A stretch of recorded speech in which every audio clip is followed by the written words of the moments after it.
It's always a lot of fun when Paul reveals to me what the next book in the lineup is going to be and gives me some contact information on the people I can talk to give the fans a peek at the creators and the people who bring these works to life.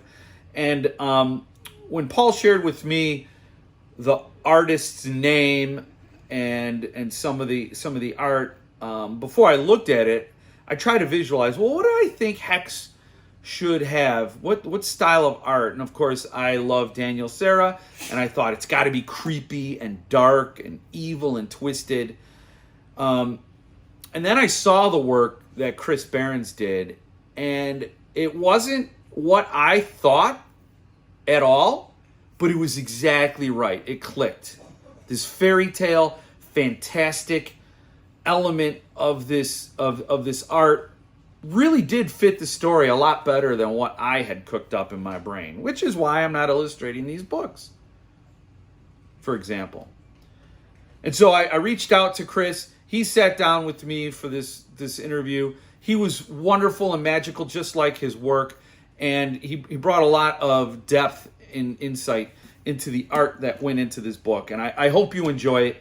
I had a lot of fun talking to him. In fact, I think I want to move to Holland. Producer Jill, we're going to move to Holland, I think, because both Chris and Thomas were incredible people, a joy to talk to. And with hearts filled with magic like that, I can only imagine what the rest of the Netherlands is like. So I hope you check the interview out and enjoy and pick up your copy of the Suntup edition of Hex. I think you'll regret it if you don't. But that's just Beef Daddy talking. For once, I'm not talking to myself. It's time to go beyond the book and get over your shelf.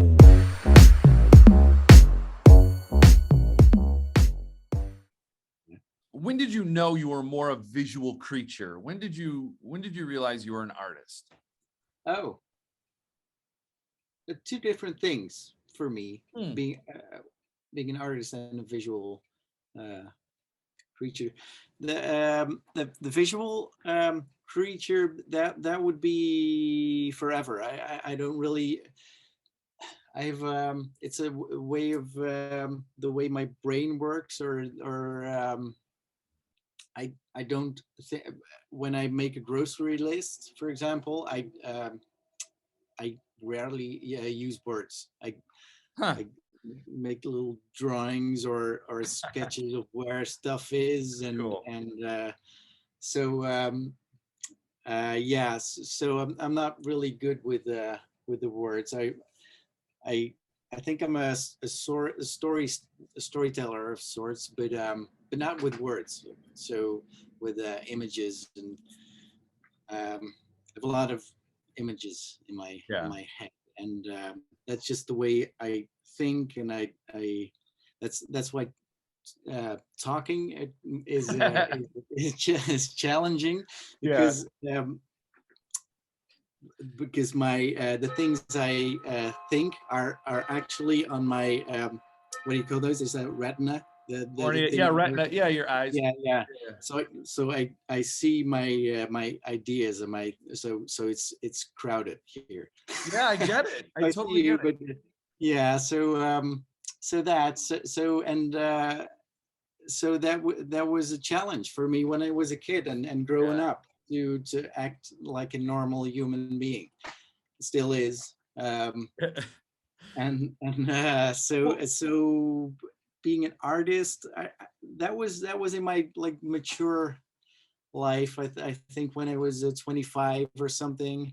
I studied to be an illustrator. And I illustrated for books and magazines and newspapers and all that. And that didn't really work out for me, because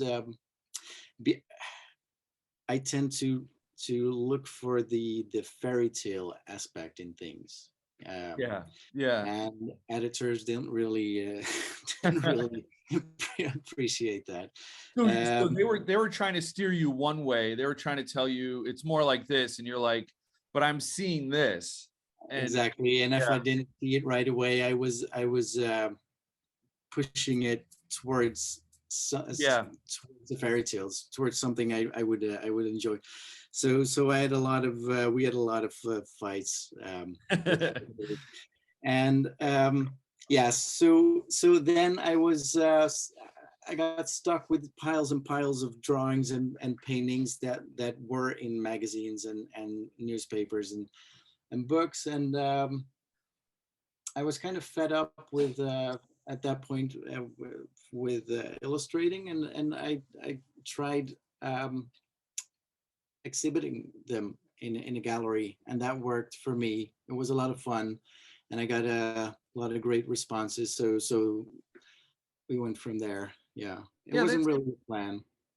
So it's interesting. It's like you were trying to force someone else's vision through your lens, and it just didn't work. And so when you took your vision, you found the people who wanted to see that same thing. You know, Exactly. Yeah, and so you started exhibiting your art, and then now you're in a position where you create what you want. Yes. Mostly, yes. Yeah, for 90% or something of the time, or big chunk of the time, that's what I do. So I make paintings and exhibitions, like exhibition wise. So I made a lot of paintings for a period of like 9 months to a year, and then I exhibit them. I have a couple of galleries throughout the world. There's one in Amsterdam, and there's one in Tokyo and Seattle and New York sometimes. So I go from one place to the other. Now, actually, I'm making a new show for my Amsterdam gallery, and next up will be Tokyo. So yeah, that's what I do there, and then I have some projects on the side. So like doing book illustrations or working on a book myself, and a couple of film projects and etc. Gaming.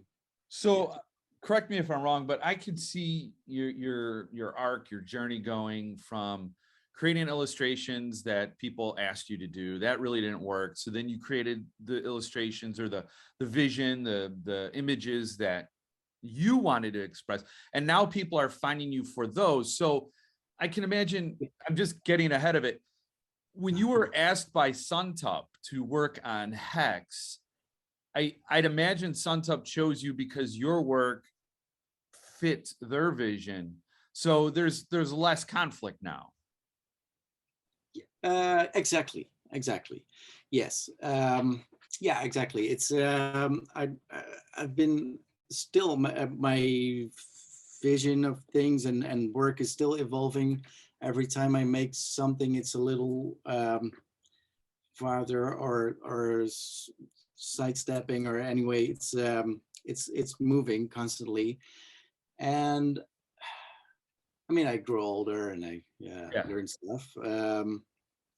And I've been doing this like art, like being an artist for a long time, for 16, 17, 18 something years. So yeah. I think I found my voice, or my I don't know what you call that, but your style, your yeah, maybe style. But and I've been doing that for a long time, and yeah, people have been finding me, collectors at first. So people buy my paintings, and now it's writers, filmmakers, gaming people. Yeah. Where do you find your work is best received? So you talked about Seattle, Tokyo, Amsterdam. Is there a part of the world, or is there a group, a culture, or an area where it's like, oh, they get me more than most? Not really. There's a couple of groups. I think the majority of my collectors might still be in the Netherlands, as as they that's where I started and still am located, and they're it's a rather small but loyal, faithful group of people, and in Seattle, so that's West Coast. There's the whole pop serialism, lowbrow. Does that, do you know what that is? No. Have you? Anyway, it's a whole a type of art. It I think it origins from the 60s, or paintbrushing skateboards, or anyway, it's a art scene, and I kind of fit in there. Not really, but I kind of do. So West Coast America kind of gets it, and also the Japanese, Japanese are crazy. They have their whole.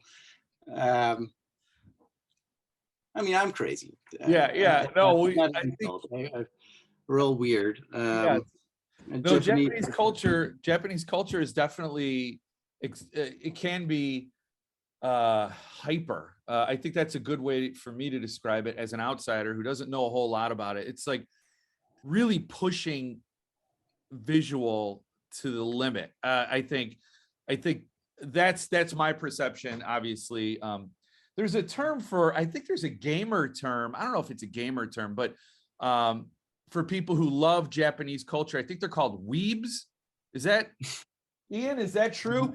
And like there's Anglophiles, people who love the UK culture, Sure. Francophiles that love France and all that. I think I could be, maybe I threw out some offensive slang term that the kids are using, and they're like, weeb, no, not a, but it's my understanding that fanboys, manga fans who just love Japanese culture are weebs. So I'm obviously not as studied as a weeb, but yeah, I was just wondering, because this is getting to my next thing, where I think the connection was made for you in particular to Hex. One name came up when I was researching Thomas Olde Heuvelt. I'm probably saying his name wrong.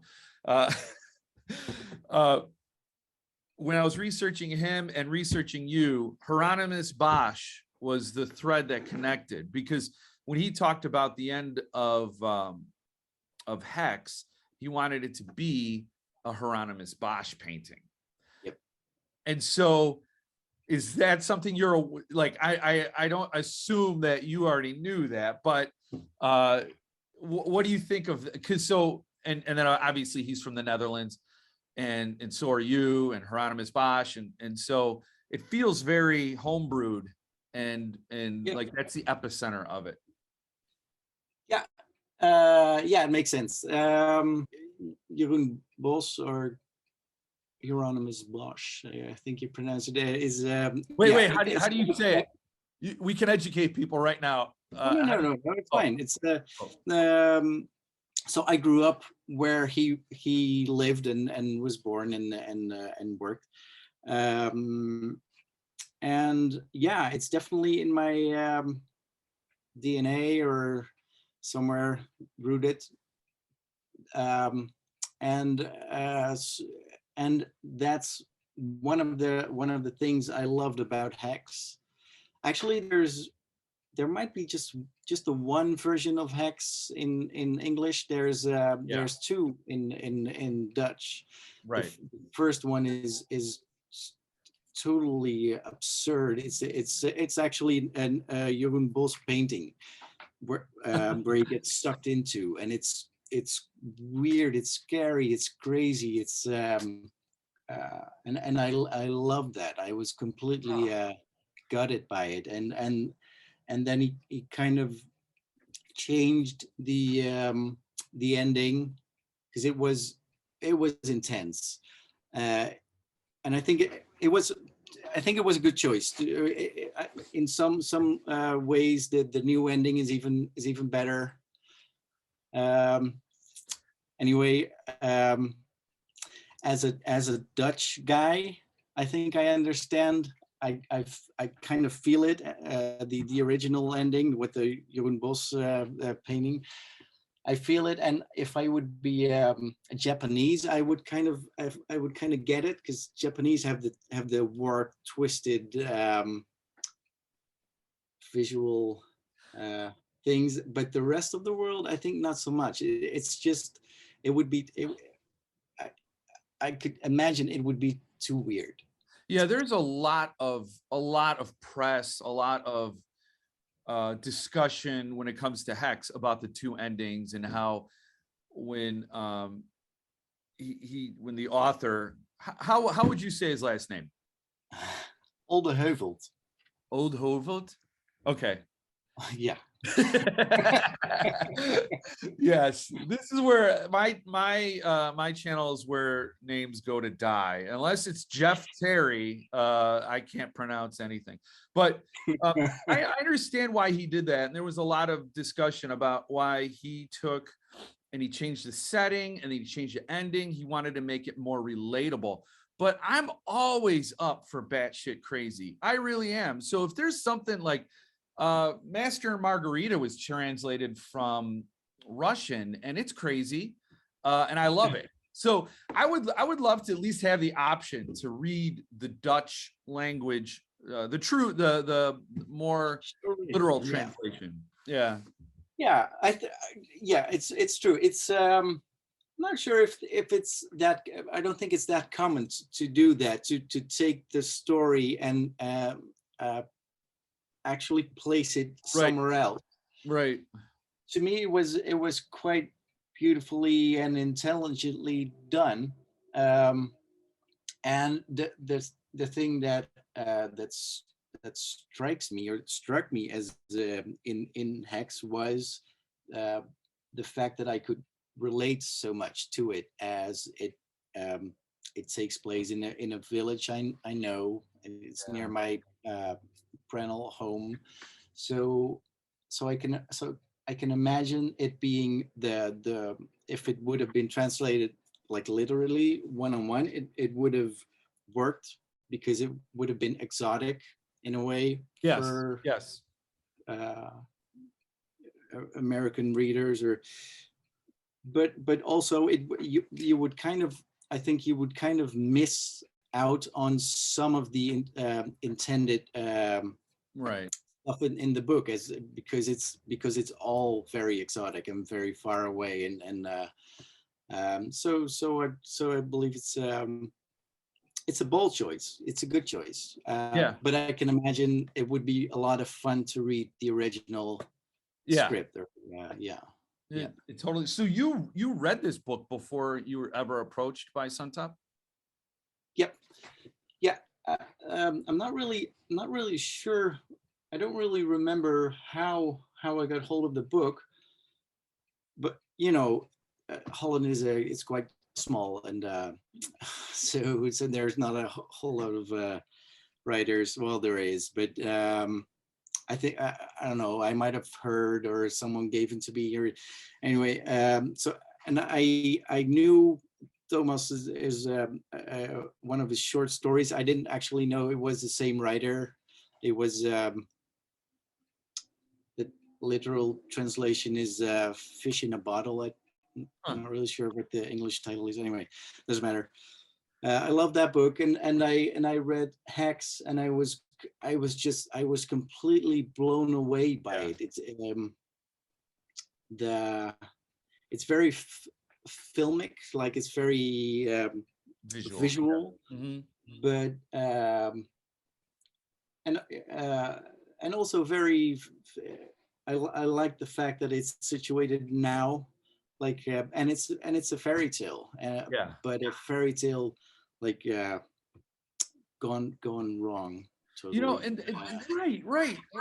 And, when I read the book, I read it, I think in 2015, 2016. And I what really I loved about it was how there was this thing that was totally supernatural, crazy, tied to their history, and it was Yeah. imprisoning their present, and how all the families just sort of coped with it. Like, okay, well, we have this app, we can track her, we know where she is, and we're gonna go about our lives. Like, Yeah. we're all cursed, and it's a burden, but it's sort of like, yeah, we get tornadoes in this part of the world, you know, like Exactly. it's something we have to deal with. But I didn't really think fairy tale. And when Sorry. I didn't really think at the time fairy tale. Oh, well, sure. Yeah. When I saw your art, it clicked for me. I'm like, yes, like it's just sort of, I don't know. I don't know if I would have, if going into it, I would have made that choice. But when I saw it, I'm like, that's exactly it. Like it just felt like hand in hand. I mean, it really did fit. So I can imagine for you when they approached you, it was, were you thrilled? How did that go when you talked to Suntup initially about Hex? Actually, so I read the book a couple of years before Suntup approached me, and then I was, as I was so blown away by it, I wrote a message to Thomas. I don't really know how I got his address, but I did, and I wrote him a message like, I appreciate your book, and I loved it, and he wrote me back saying, oh, that's great and stuff. So we got to talking, and we kind of hit it off, and you know, we have a lot in common. Think and we think alike, or so yeah, so we kind of got in touch, and I think Thomas recommended me to Suntup. I'm not really sure. I should ask him. I figured talk to him. I'm going to talk to him about an hour. So okay. I'll definitely get to the bottom of that. Yeah, because or it might have been a weird coincidence. I'm not really sure, one of the two. But so yeah, so then no, sorry, yes, I'm sure. Because Paul Suntup, I made Thomas a little drawing of Catharina Vermeiler, or the witch, to thank him for the book and stuff, for writing the book, and Paul had a picture of the drawings, so he knew. So yeah, so they contacted me. I know I was thrilled. It was, you know, it's, as an artist, it's kind of, I make art and I paint because I can. That's what and because I can do it, because I can do it, and because I can do it on my own. Like, I don't need I don't need a team, or I would, my medium of preference would be films, I think, but you need, you know, you need the refunds, you need the team, you need, so so that's why I paint. But I always, I'm not an artist at heart. I love working with people and making something that you couldn't have made up on your own. You know, that chemistry musicians have. So it's a lot of fun to give your interpretation on something. I mean, this is that's how my brain works anyway. So this is Hex. Wow. It's pretty messed up. This is the way I read. So yeah, it's just what I do. It's you know, it's torn. It's got notes all over the place. I do this with every book I enjoy. So it just kind of makes sense, and it's a lot of fun when you're actually asked to do it, like official. I do it anyway, so I make doodles and drawings in books anyway. So it's really fun to be asked officially. And was there a lot of collaboration, or did you tell Suntup and Thomas, like, I need to do these scenes, or did they say, we want you to do this? Nope, they didn't really tell me to do anything really. I think what I did was, I mean, so I had the book, and I read it like a couple of years before, or a year before, and I had a lot of small drawings in it, and I just leafed through it and selected like 10 or 15 or so scenes that would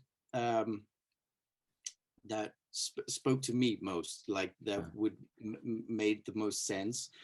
And I just took a picture of the drawings I made in the book and sent them over, and I think they, yeah, I think, or we did it together, or maybe they made the final selection.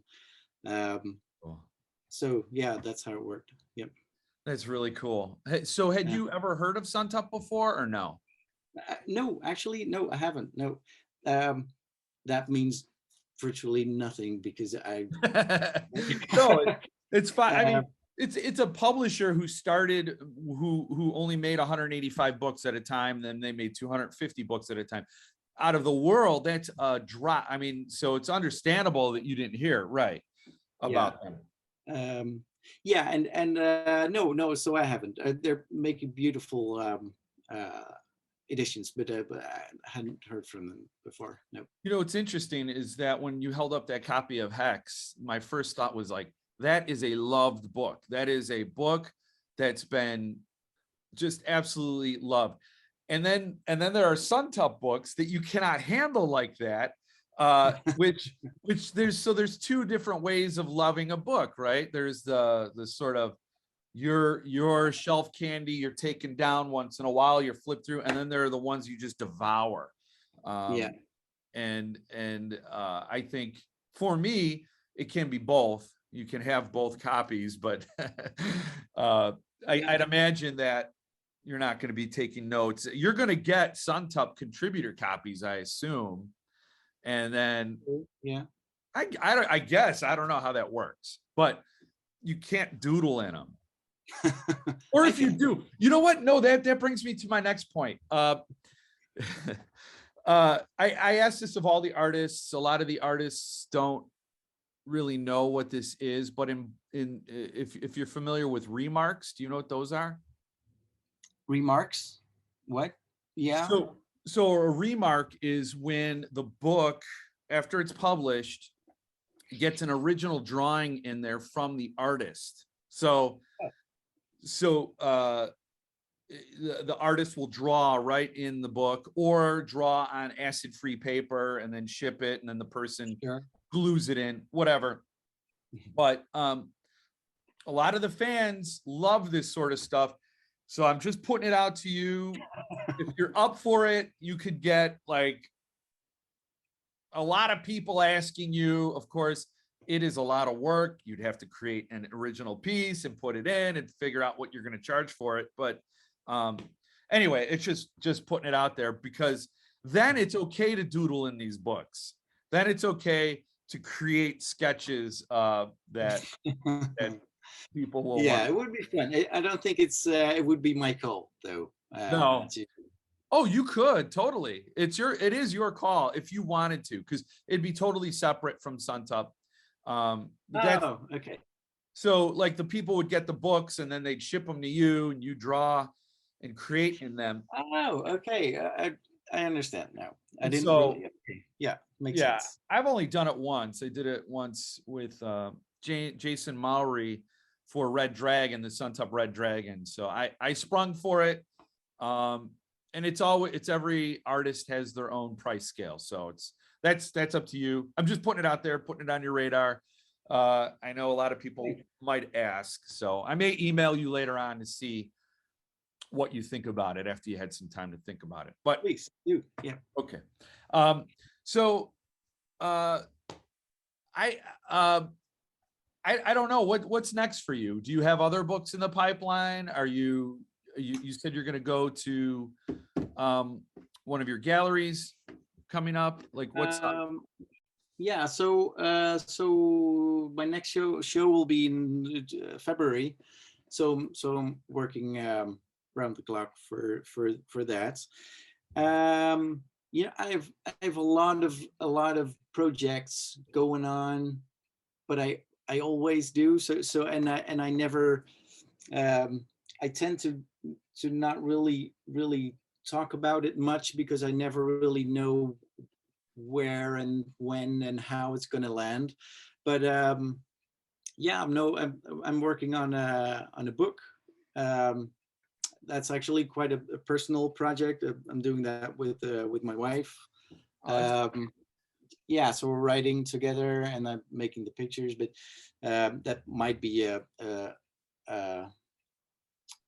long-term project. And is she a writer? Sorry? Is she a writer? No, not really. But she's got great ideas, and so we're not really sure how we're gonna go about that because we're both not professional writers, and but we have the ideas, and so there's that, and there's I have some projects going on in the like gaming industry and film. Yeah, working as a, how would you call that? Maybe a concept artist of sorts. Yeah. In film is yeah. So you do like storyboards or? No, more of you know, developing like atmospheric stuff or designing things. Yeah.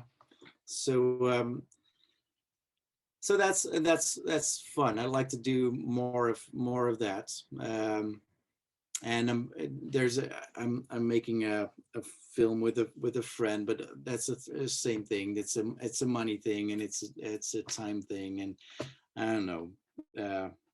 But there's a lot going on. Yeah. Who's your favorite filmmaker? Ooh. I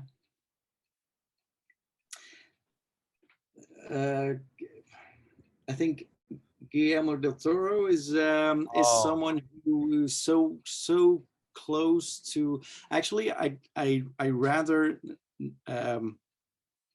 not watch his films too much because they're so close to my own visions, or that I'm afraid I might be copying.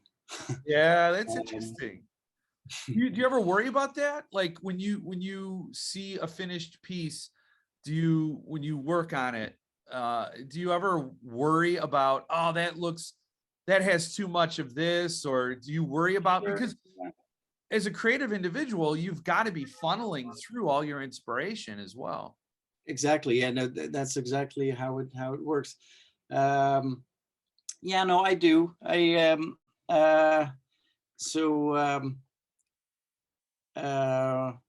that's just how it works in general, and with me anyway. It's so everything I see and read and hear, it kind of absorb it or internalize it, and I create this my own world or universe with it, and some of it comes out, and sometimes, virtually unaltered, because as it's so close to my own visions, and sometimes so yeah, no, I wouldn't say I worry about. No, I don't worry about it, but it happens. Yeah. Sure, yeah. So I mean, it happens all the time. Just the majority of the time, you can't really see, and I don't really know or see what is what came from from what, but yeah, definitely everything is coming from something. Yeah. You talked earlier about evolving. Is that something that just happens naturally, or is it something you push yourself to do? No, it happens naturally. It's yeah, no, I don't really, I don't really like to do the same thing twice. I don't really have the patience for it. So so evolving kind of comes naturally, yeah. And as I have these super clear visions of stuff, like always, not just when I'm working, but you know, when I'm in the supermarket and all the time. It's really annoying sometimes, but it's also kind of my profession. So um, painting those visions or stuff I see kind of is a fun process, but also a frustrating one, as it's never. I don't think in paintings. You know, pictures in my head are always moving, have sounds, have smell, have you know, 4 or 5 dimensions. I don't know. So and making a painting into that is a like a 2D image of something that's always on the move. So it's quite a fun and challenging and frustrating process to grasp it and to freeze it. So yeah, so there's the so that's why it kind of evolves as I learn a lot from just doing it, and I learn, I see what works and what doesn't work for me, and what's fun to do and what's not. So yeah, and I don't have as I said, I don't have paintings in my head, so there will always be, it'll always change. Well, I got to say, your work in Hex is it feels in motion to me. It feels like there are things just waiting on each side of the frame. Yeah. And yeah, it's loaded with texture and feeling. I'm looking at them right now. I love Swaddled, and I love Fairy Ring, and I'm trying to remember what that could have captured, but the feet poking out from the ceiling, and just this girl, or the witch. I don't know. She looks so tiny, but so contained, so chained up, and it's all so, I don't know, in a moment, definitely in a moment. And yeah, I've got to reread this book. That's the number one thing. I'm overdue for a reread. I do remember walking away from the book going, this is something I've got to explore again and again. This is a book that I've got to understand at different levels and go back to and have fun with. And this is the perfect opportunity for me to get the best experience. Yeah, I'm a rereader as well. I love to reread. My reading comprehension is crap. So like when I read something the first time, it's like a stone skipping the surface. I have to reread. Just get deeper. Yeah, exactly. Yeah. So I appreciate you taking the time today. I see your shirt's covered in paint. I imagine you spent today working. Yep. And I love your setup. There is obviously a visual, beautiful compared to mine. I got all these books and you have all that magic. That's so cool. So yeah, so here's this is the painting of the fairy ring, and I was yeah, I was kind of doodling with it. We have 2 kids, 2 daughters, and I was my kids were in my studio, and we were kind of talking, and they were drawing, and I was kind of painting and doodling, and then so there's all these creatures that are not in the book, but actually there are now in my now in my painting, so I kind of ruined it. Oh, that's awesome. No, that. So Oh, yeah, I didn't ruin it, but I changed it. You It changed it. changed No, it. you didn't ruin. That's what happens. Yeah. When I looked at it, I'm like, yeah, it's not the same thing on my screen. Oh, that's so cool though. Wow. So that's how you painted it on. That's the original piece, huh? Sorry. That's what you just showed me is the original piece. Yes. Yeah, that's it. Yeah, that's the thing. That's so Yep. cool. You just reach back. I don't know.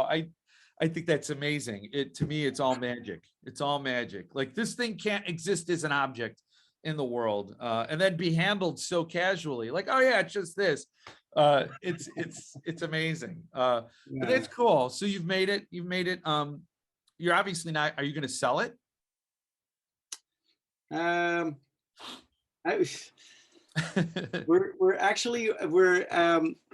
was talking to Thomas about it.